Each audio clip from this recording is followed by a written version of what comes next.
Welcome to a podcast by the Global History Laboratory. It's a long time since the last one, but we're excited to have a new text. With us today is Holger Weiss. Hello, everybody. And a new member. Please introduce yourself. My name is Milka. I am a PhD student at the Gender Studies Department. Thank you. And Kwazema from the General History Department. And me, Patrik Hettula, also at the General History Department and a PhD student. But please, Holger, introduce our text for today. Thank you, Patrik. Today's text is really kind of amazing that we haven't found Mamadou Diouf's short but very kind of exciting text earlier. The French colonial policy of assimilation and the civility of the Originaires of the four Communes in Senegal, a 19th century globalization project. And this text was published in Development and Change, volume 29, in 1998. And I just recently came across it when I did a search on the concept of globalization projects. And I realized that Diouf's article is one of the first who actually uses the concept of globalization project. And that's why it makes it highly interesting. But then when you read it and maybe we discuss it, it turns out it has a lot of kind of angles and ways of discussing themes that today are highly kind of top, hotly debated, not to mention from the Global History Lab perspective, the question of space and hybridization, creolization, and so on. Mamadou Diouf is currently a professor in history at Columbia University, and he is also the director of the Columbia University Institute for African Studies. He did his PhD in Paris-Sorbonne in 1982. And then followed by a very long career, very distinguished career in both at the University of Cheikh Anta Diop in Dakar, then later on in Quebec, and then he moved to University of Michigan, and then finally to Columbia University.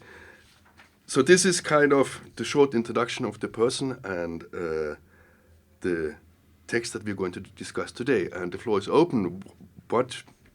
Because I kind of made already for me why I chose it was the idea of having to see how Diouf 20 years ago already used the concept of globalization project, and what does he mean by this concept?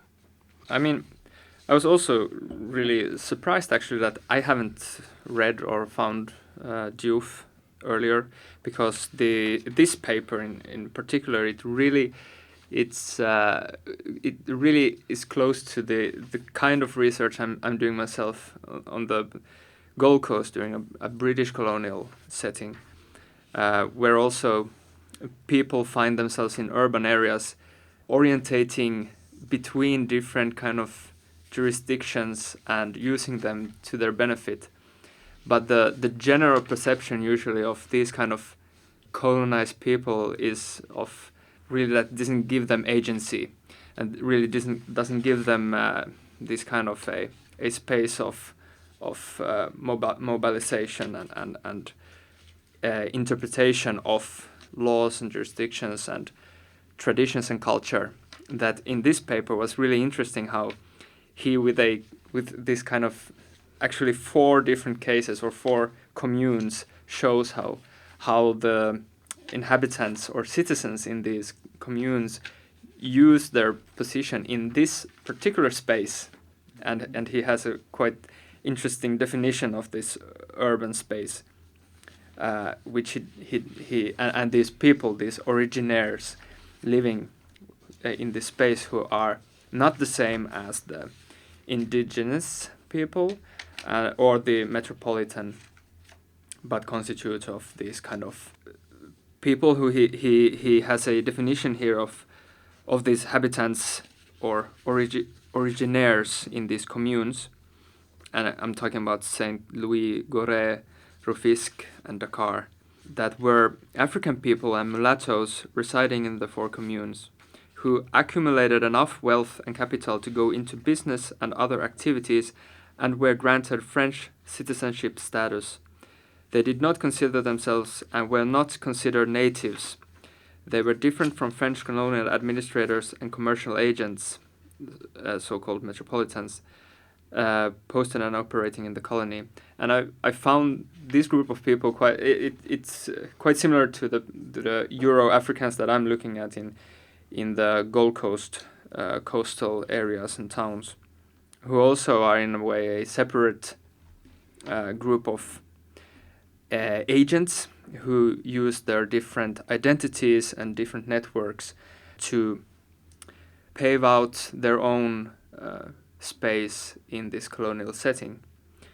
So there's a lot to say about this text. I thought that actually I was really surprised how he really says that the new disciplines of post-colonial studies and cultural studies, as he was writing this text, for us it's 20 years old now, but still it feels like this could have been written last year or this year actually. And how he talks about these spaces and how these spaces and the monuments and architectural styles really they symbolize something. They have messages for the people and the public, and how you can in a way also regain control by using certain symbolism in these kind of structures or in the ways that you use institutions, or like how you use regulations and jurisdiction within institutions or within these religious fields that he's talking about in this text, especially the interesting hybrid forms and cultures, traditions that are created in the Christian and the Muslim spaces in these communes. I think also it was interesting to see how the French assimilationist strategy was working, and how non-linear it was, and how they came up against so much resistance that I think they were not anticipating. And also, I think it even though they really tried to pacify the people, and even though they were kind of using a different method, a different colonial strategy than the British, it is really also interesting to see the colonies resisting, and how they try to this hybridization, and how they do assimilate, and it created a lot of tension in me, how they try to negotiate. You have to assimilate somehow because of the benefits of the French citizenship, but yet the struggle to keep their own cultures and to assert their own humanity and agency, as much as the assimilationist project was trying to erase it. Another interesting thing was that when the French realized that they can only go as far with the colonizing project, and how they themselves then had to renegotiate their stand, like, how can we still assert our dominance to this very strong group of people? Because I was reading just before we came a short biography of Louis El Fadhib, the governor, I think he was the first governor of Senegal, and there was kind of a very empathetic description of him as being like a man who really tried to bring Africans together, and he was in Algeria and then came to Senegal, and how then he was recalled and he had to go back to France. But just how it's really sinister for me, because it reads as if it's a very nice thing that they were doing, and that how they tried to tame these Africans who were untamable. But then also there was the kind of conditions that the Muslim communities were given to either renounce Islam or to adhere to the French civil code, or to keep their ways. And maybe one of you can say, but I'm not sure well, I think we know the price that they were paying for not renouncing their Islam, and how also maybe I was thinking about like the long and the rootedness of Islam.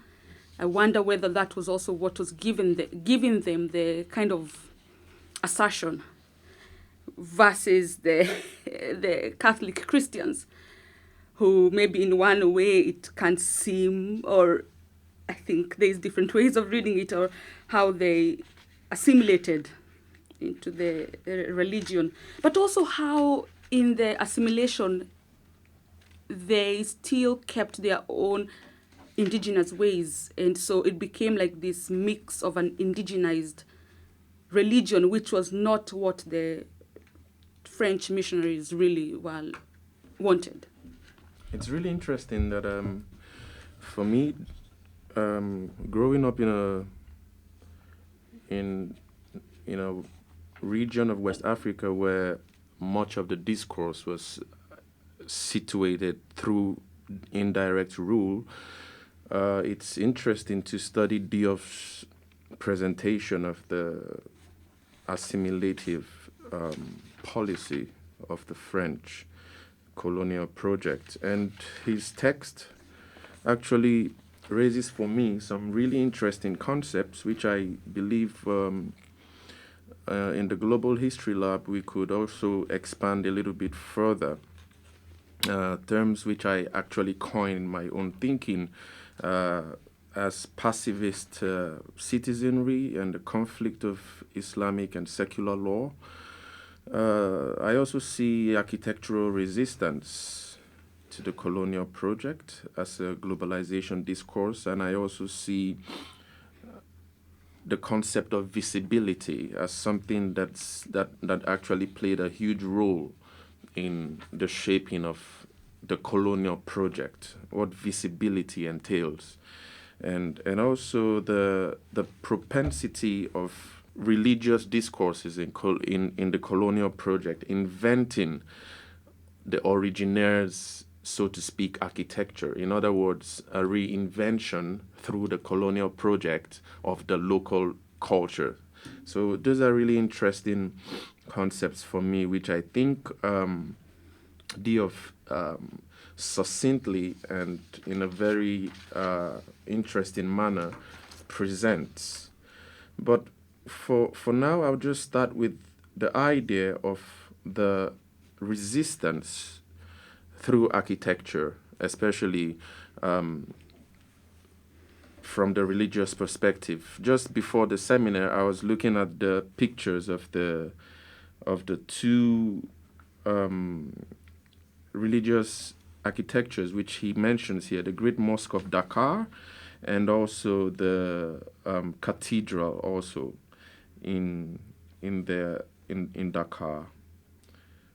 Yeah, the Catholic Cathedral. And it's interesting that as much as the citizens or the inhabitants in the region differed through these two religious discourses, architecture played a role in binding, so to speak, or reenacting the certain cultural elements which, became or probably existed as common among the people. And so for me, it's really interesting that as much as religion seemed to be more of a colonial vehicle towards this globalization project, especially here in the Senegambia, it's something that in a way reminded the people of their indifference. I mean, so to speak, that the commonality of the local elements which they imbibe as people, especially as the originaires, the cultures in that perspective. And I thought it was interesting because it opens up a new way to look at the whole colonization project, especially as a futurist, when I try to think about new futures or thinking about what could have been, especially the alternative pasts that could have been. Could the colonial globalization project have been a discourse that actually, rather than disseminating this sort of difference between peoples, be seen or be read as a discourse that in a way reinvokes and reignites the local, so to speak, extracted or erased elements. So do you kind of like help, ignited that pattern of thought while I read this text, and kind of like opened up this new perspective to seeing what possibilities in our readings in global history we could actually, utilize in conceptualizing alternatives for the globalization project here, especially with the Senegalese case. I'm going to add a little bit more food for thought. But when I kind of started my preparations for a course, and that's how I found Diouf's text, my question for the course was that if you speak about the age of revolution and have an Atlantic perspective, nowadays you would include, of course, North American Revolution, then the French Revolution, and then the revolution in Haiti, and then also the revolutions in Spanish and Portuguese America. However, the question for me came up was then, do we find any traces of these kind of what I would say are behind Diouf's idea of globalization projects in the case of former or the French trading possessions on the western side of the Atlantic world, meaning in this case Saint Louis. And that's how I found Diouf's text, because what kind of is the backdrop here is that you have certain things going on in the French world, in that sense that you have kind of the Declaration of Human Rights in the late 18th century. And the question is, did this affect also, or was this kind of taken up by people in Saint Louis, white or black or in-betweens? And of course, it turns up that yes, because usually you don't tell the story about what happens in the western part of the Atlantic world when we speak about the age of revolutions. And it's highly interesting is, of course, that whereas on Haiti and Guadeloupe and Martinique, you have especially the so-called mulattoes or the gens de couleur, who demanded the same rights as the blancs, as the whites, and they were also granted these rights and then used them, because of course that then in Haiti this kind of was further expanded when the black slaves also demanded similar rights and demanded citizenship, and then we have of course the kind of development of the Haitian Revolution in the late 18th century. But then in Saint Louis, there's a kind of different process going on. So what I kind of see here, and Diouf is not using the concept of multiple modernities, but I guess that if he would rewrite the text now, I think that he would introduce also this concept of multiple modernities, because what is going on in these former French trading posts, which then after 1817, when they were turned back by the British to the French, they started a process which you can identify links up with what we could identify as like Atlantic space in terms of civil rights.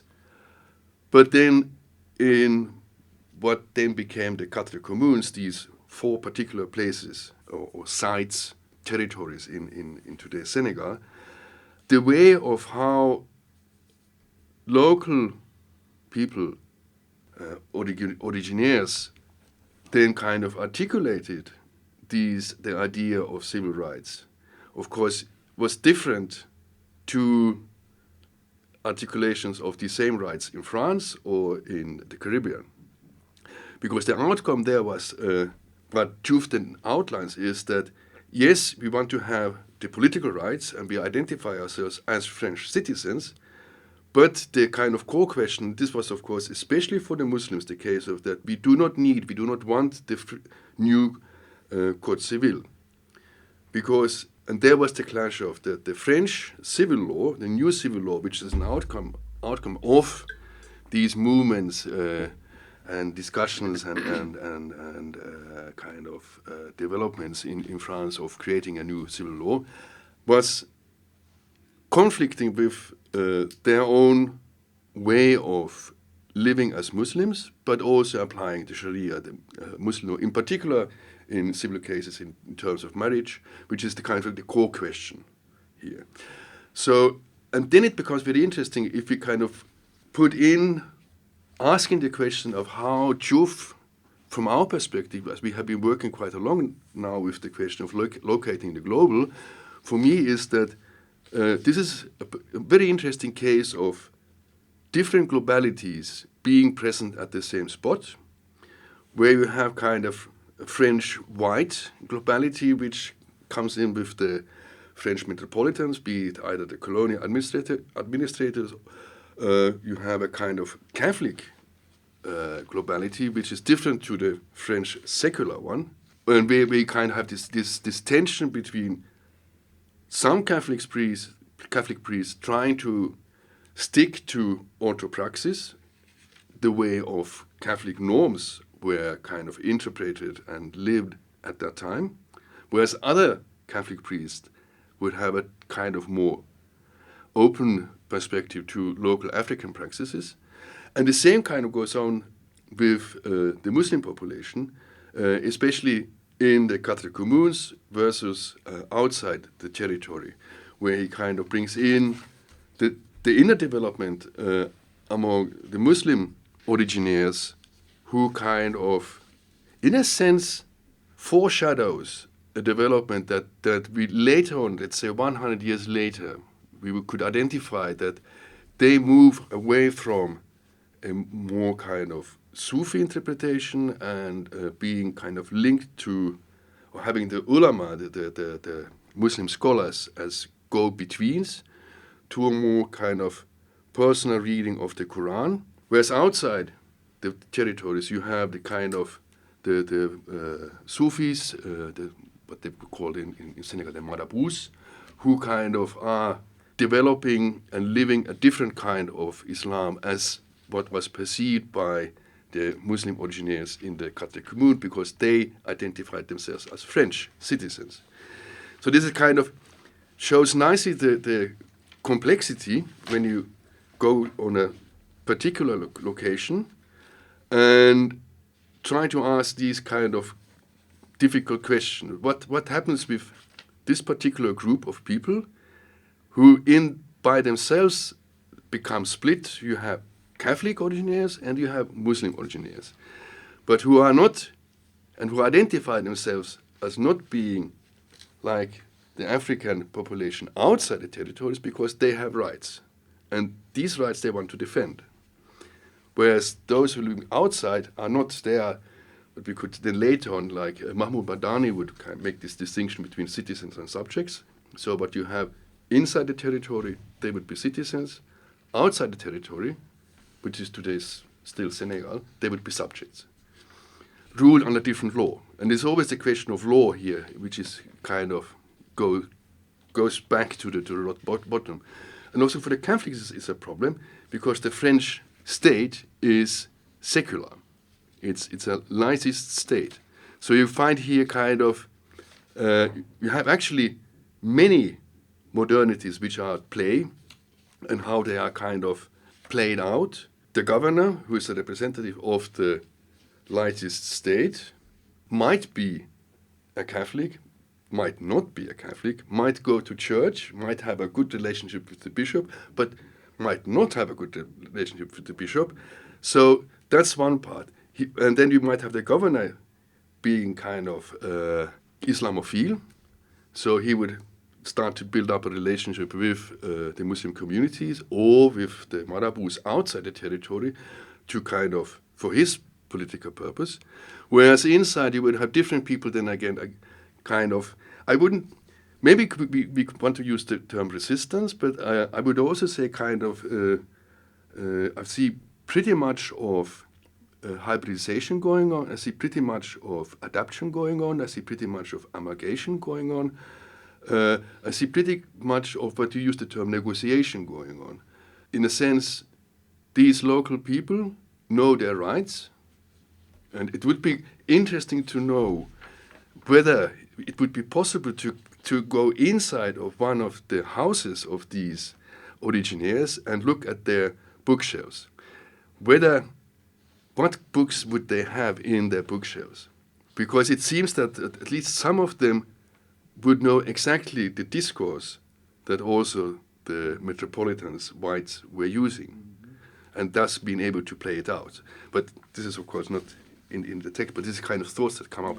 So I think what one has to remember is the kind of the crucial point of the changes in France due to the revolution and due to the Napoleonic era with the introduction of the Code Civil and also the idea of civil rights, which in sense you do not have the same development in United Kingdom and in the British Empire. And that's how then the question of rights becomes different in a British colonial setup versus in these four particular French setups. Because it's not outside. Outside you didn't give the subjects rights.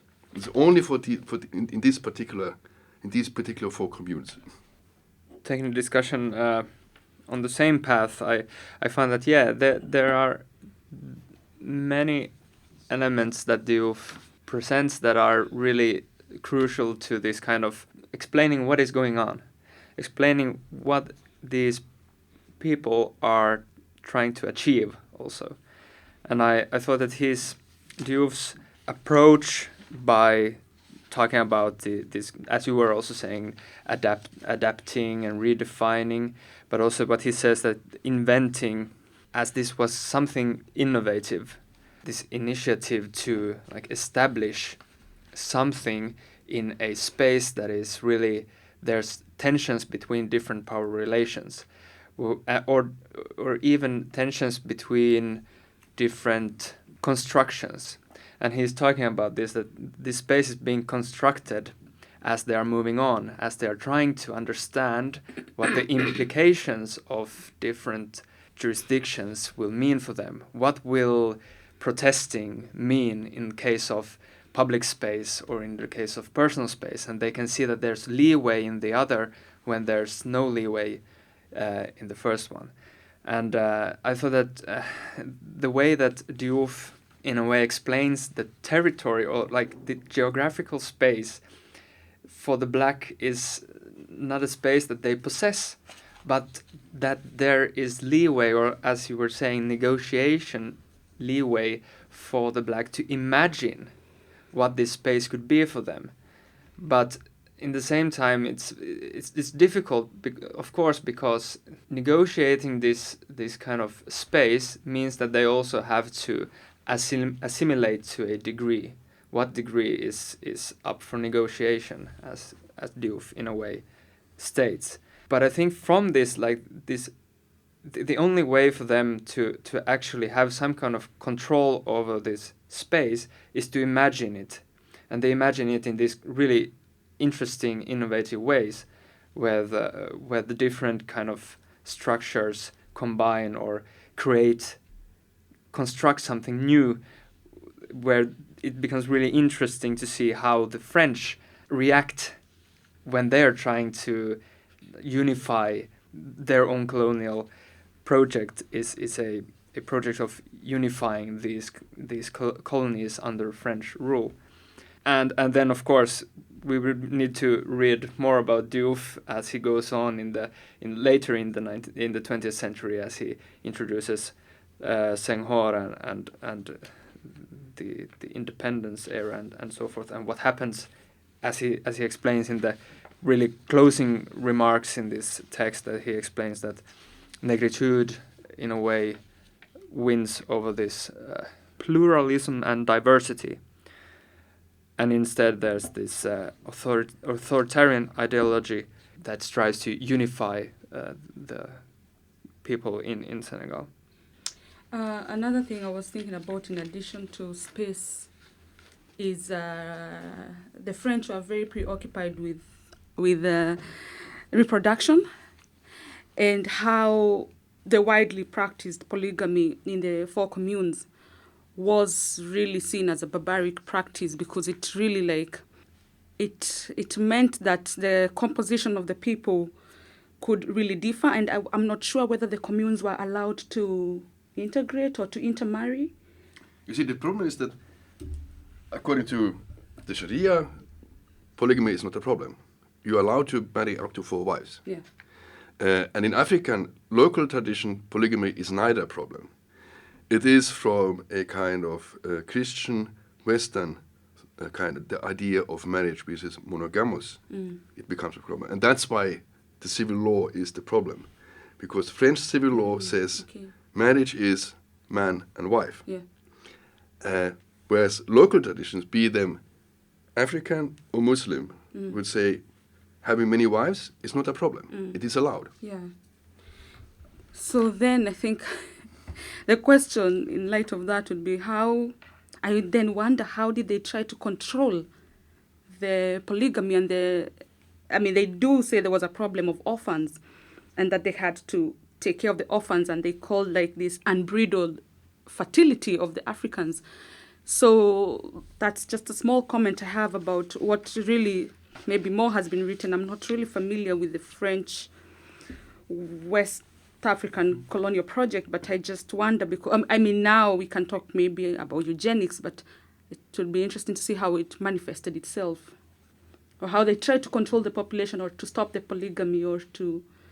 The problem is that the Christian missionaries, be they Catholic or Protestant, they really tried to enforce it, and this kind of became the entrance for membership to either the Catholic or the Protestant communities. Yes. Okay. You were not, and in the early phase, you really kind of, if a man had several wives, at some points in some areas they had to divorce the rest of the wives. We were only allowed to keep one wife.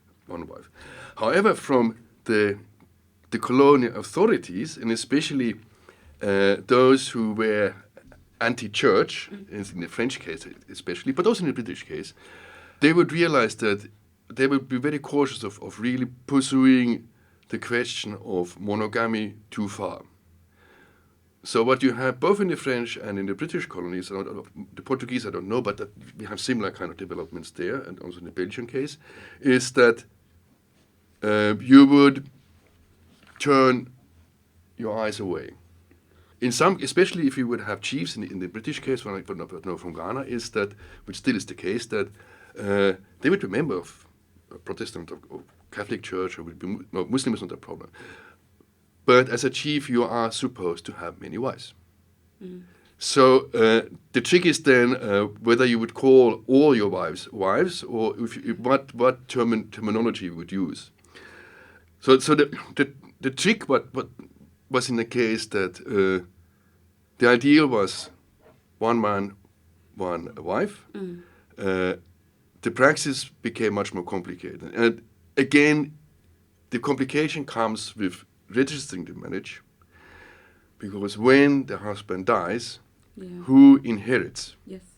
And that's why it then again becomes a problem, because if it's not registered, the marriage, then under which law does it fall?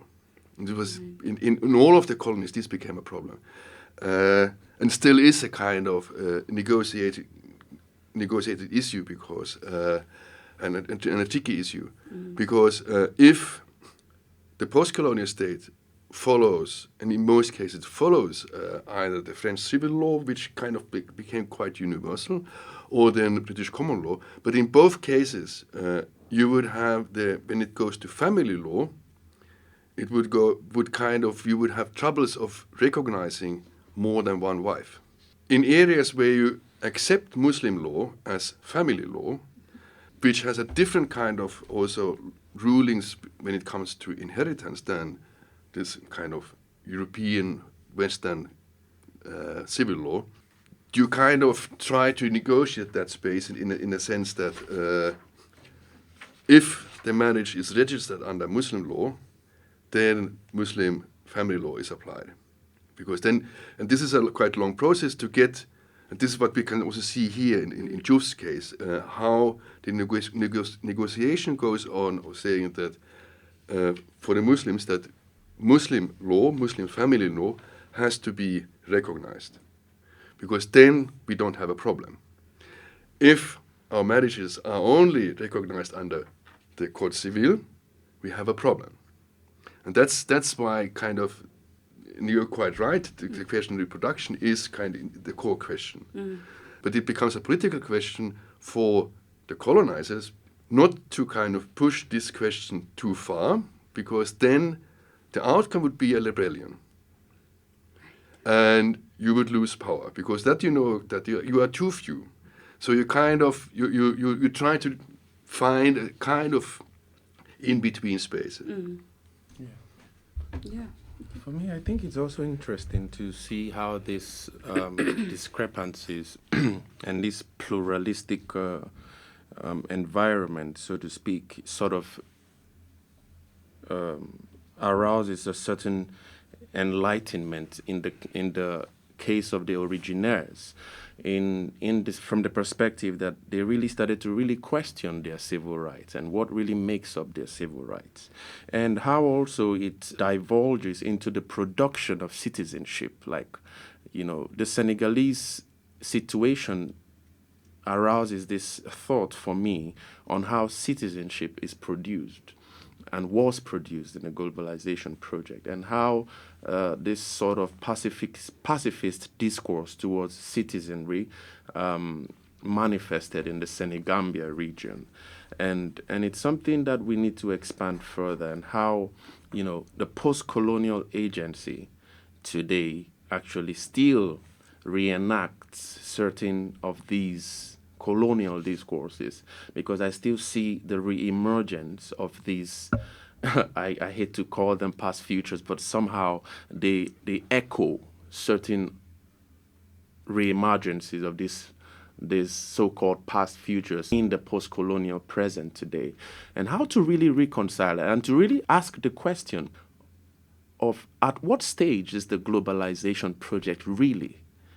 Is it still an evolving system, or was there a pre-globalization stage, or a stage where we are still yet to rationalize where we really are in the whole concept of thinking of the globalization project? And I really enjoy reading Diouf's presentation here, because it raises these questions on how citizenry, and then the civility, and then the civic duties of what the citizen should manifest in both the colonial and the post-colonial space, should entail.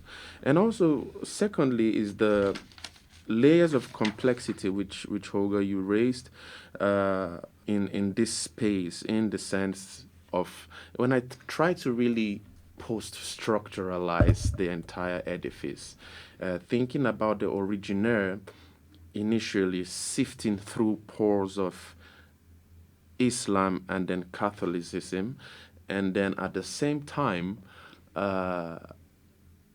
attempting to maintain the local culture, so to speak. The complexity, both in abstract and physical space, must have been really daunting for the colonizers to really ratify, and also for the indigenes as well to really grasp. And for me, it's kind of like, it raises for me a term I'm hearing in my head, which is the indigenization of globalities, so to speak. How the globalities are indigenized, and then the conflagration of these globalities and the indigenizations as well, and how we can explain and approach it, especially from a global historical perspective, how to really see how the global and the indigene, not in personalities now, but in the abstract concepts, how they really flourished, how they really commingled, how they really intersected, how they really negotiated to make sense of the entire edifice at the time. So these are the things, food for thought, which Diouf's text raises for me to really exist. It's almost impossible to really condense all of them in a 45-minute podcast, but I think we can still expand a little bit further. I could steal the turn and say that I also think that there's a lot of possibilities for us to expand on these kind of projects, globalization projects, or as you were saying, the indigenization of globalization of global project, where I think that the interesting research that Diouf has taken part in, that is, as he says, is part of a broader project rewriting the history of the French policy of assimilation and its outcome, and he names also the British historians, colonial historians from the early 20th century, that Africans lost their identity during the colonial globalization project. Whereas Diouf means that, well, it's, or as I see it, is a question of interpretation, and also how we ask the questions. How do for instance, the Black Americans today, how do they legitimize their positions because they are marginalized, because they have this kind of connection to Africa, but they still, usually it's used by proving that there was civilization in Africa, which also many times is the center focus of research, that have to legitimize Africa as a civilized continent or as a continent with civilization. Then the question is that, do we agree that civilization was brought by colonization? I think that everybody agrees that that was not the case. It also poses this kind of hierarchical structure that you have to legitimize to the Western theory of civilization that Africa was civilized. But as we in the Global History Lab, we can bring in these theories from the South, where we can, what we do is we make it more complex, of course. And these questions of identities are complex, and I say identities, as we can see from Diouf's case. It's a question of imagining and, as he said somewhere in the text, like a trial and error process, which I also think that the globalization projects are many times a trial and error project, where you have different spaces where something works and at the neighboring place it doesn't work, or in the same place at different times with different kind of structures, it's a different case. So multiple modernities, multiple globalization projects, and we have to coin some kind of a diverse language also into the research. I think that Diouf's text raises really several interesting and crucial questions, and I think for me the most important question is, although he didn't stress and use the concept of agency, this is kind of one of the texts where I hear the echo of saying, bring agency back in, saying that yes, we have the globalization project going on, which is the colonial mission and all the introduction of whatever French civil law and rule and so on. But if we kind of introduce agency in this discussion, then it's not only one who is acting. It's not only the French colonizers who are acting, but you have several at the same time who are acting. And this is kind of bringing in a sense for me, this is a very important text where you try to kind of rewrite from a non-Eurocentric perspective of globalization projects, as Diouf himself underlines on page 676.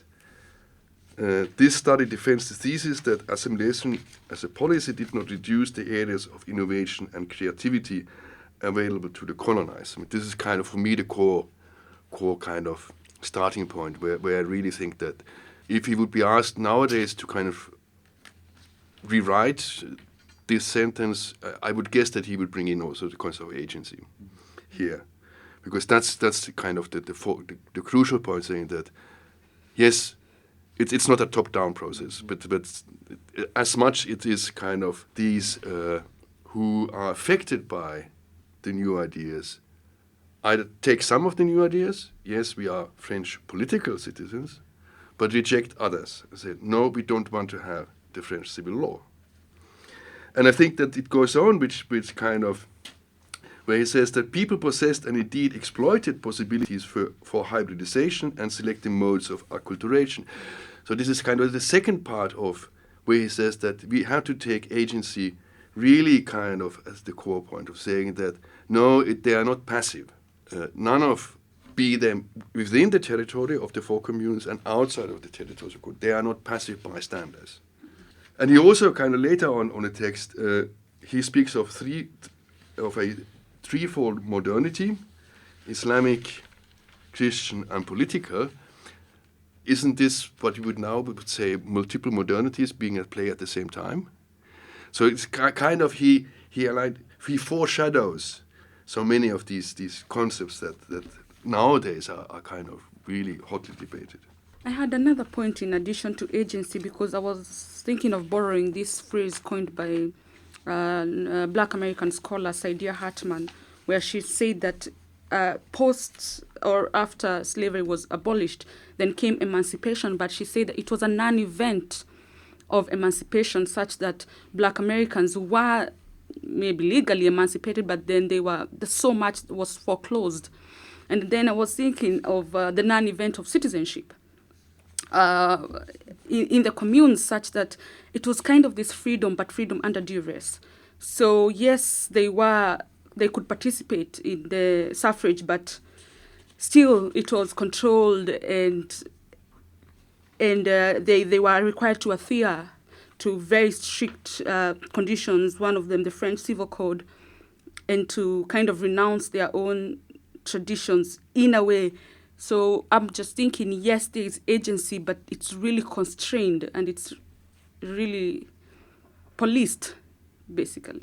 Yes, my concluding remarks would be that when I look at Diouf's conclusions, I see, so to speak, an ignition to think in terms of a utopia, and especially with Holger's remarks on multiple modernities, I think Diouf, in a way, captured this utopia, which is at the same time nowhere and is now here at the same time, and how in a term which I coined as the hyper-present, how we are all living with these multiple modernities, and how as global historians we might need to be able to really capture and extrapolate the possibilities of having a future of these multiple modernities in a complex present. And so hopefully we will be able to achieve that. Yes, next time we have Bob Jessup and his rewriting of the TPSN framework. Yes. Thank you.